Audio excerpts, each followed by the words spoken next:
শব্দের অর্থ মানে কি?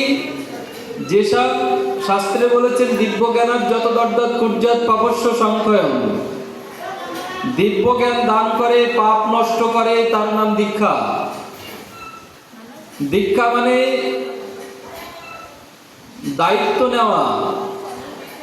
ওই গুরুদেবকে দক্ষিণার সাথে সাথে ওই শিষ্যের পাপের দায়িত্বটাও গুরুদেবকে বহন করতে হয়। এবং দীক্ষা মানে কি? দীক্ষা নেওয়া হলো মানে কি? স্কুলে ভর্তি হওয়া, ভগবত রাজ্যে প্রবেশের অধিকার লাভ করলাম, শ্রী গুরুদেবকে সামনে রেখে ভজন জগতে প্রবেশের অধিকার লাভ করলাম, এর নাম হচ্ছে দীক্ষা। দীক্ষা নিলাম মানে ভগবানকে কিনে নিলাম এমনটা ভাবার দরকার নাই, তাই তো? তাই দীক্ষা হইল দেখা বস্তু, শিক্ষাই হয় তত্ত্ব, উপাসনা প্রাপ্তি বস্তু। শুনো রসিক ভক্ত, রসিক ভক্তের কথা বলেছেন। এই জন্য উপাসনা, যার যে উপাসনা তার সেটা করতেই হবে। যতই পীড়িত থাকুক না কেন, কেউ কারোর কর্মফল ভোগ করবে না।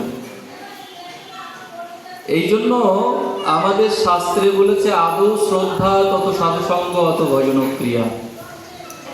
মা শ্রদ্ধাটাই যদি না থাকে না, এখানে হরিকথা আসবার কোনো সার্থকতা আছে বলে আমি তো অন্তত মনে করি না। এই জন্য ভাগবত বর্ণনা করছেন, মূর্খ বদতি বিষ্ণায় প্রাজ্ঞ বদতি বিষ্ণবে উভয় তো সমমূল্যাম ভাবগ্রাহী জনার্দন। যিনি আমার মতো মূর্খ ব্যাকরণের পরিভাষায় শুদ্ধ উচ্চারণের উপরে খুব জোর দিয়েছেন, কিন্তু শাস্ত্রের পরিভাষায়, ব্যাকরণের পরিভাষায় বিষ্ণায় কথাটি ভুল। আমার মতো মূর্খ যিনি, তিনি হয়তো বিষ্ণায় বলল, আর আমার সিধু কাকু পণ্ডিত প্রভাত তিনি হয়তো বিষ্ণবে বললেন। কিন্তু ভগবান বলছে এই দুটির একটিও আমি গ্রহণ করি না। খুব তত্ত্ব তো বলছি, কিন্তু কারণ theoretical knowledge can not touch the heart without humility.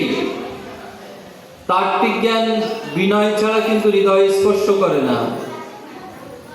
বিনয়টা ভগবত কৃপা লাভ করতে হলে না, এই সাধুগুরু বৈষ্ণবের চরণধুলিতে মাথাটা নুয়ে দিতে হয়, তা নাহলে ভগবতের কৃপা লাভ হয় না। নিজেকে মালিক মনে করো না, দাস মনে করো, এটার নামই হচ্ছে ভজন। পদ্ম ফুলের পাশেই সরোবরে ব্যাঙ ডাকে না, ঘ্যাগর ঘ্যা করে ডাকে না? ব্যাঙ কেমন ডাকে না? এই যে বৃষ্টির সময় ঘ্যাগর ঘ্যা ঘ্যাগর ঘ্যা করে কান ঝালাপালা হয়ে যায়। যে সরোবরে পদ্ম ফুল ফোটে সেই সরোবরে কিন্তু ব্যাঙ ওই পদ্ম ফুলের কাছেই থাকে,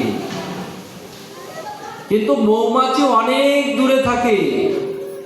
দূর থেকে এসে ছো দিয়ে ওই পদ্মর মধুটা কিন্তু ওই মৌমাছি নিয়ে যায়। তো প্রতিদিন মন্দিরে আসি, গুরুদেবের সাথে সঙ্গ করি, কিন্তু মনটা থাকে টাকার থালার উপরে, বাটার উপরে, তাহলে কিন্তু মধু নেওয়া আর হলো না। এই জন্য ব্যাঙ হও না, মৌমাছি হও। তাই যারা রসিক ভক্ত তারা এই ভাগবত পিপাসু, তারাই শ্রোতা হতে পারেন একমাত্র।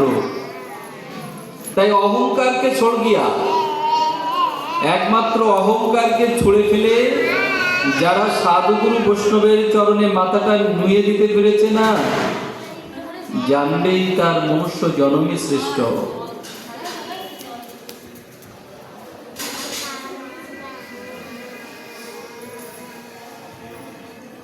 তাই ভগবান বলছে যে বিষ্ণবে বলল, আর যে বিষ্ণায় ছোটবেলায় বাবা উচ্চারণ করতে পারি না, ছোট আলতো আলতো কেবল কথা শিখেছে, তবুও ব্যা ব্যা ব্যা ব্যা করে, বাবা মনে করে আমাকেই ডাকছে। তাই করে না মা? একবারে কেউ বাবা বলতে শিখেছে নাকি? একবারে কেউ মা বলতে শিখেছে নাকি? ম্যা ম্যা করতে করতে মা শিখেছে, তাই না? তার মানে কি, ম্যা ম্যা করলে কি মা বোঝে না যে সন্তান আমাকে ডাকছে? বোঝে না। বলছেন ভাবগ্রাহী জনার্দন, যে অন্তরের ভাব, অন্তরের শ্রদ্ধায় ভগবান বলছেন ওটাই আমি গ্রহণ করি।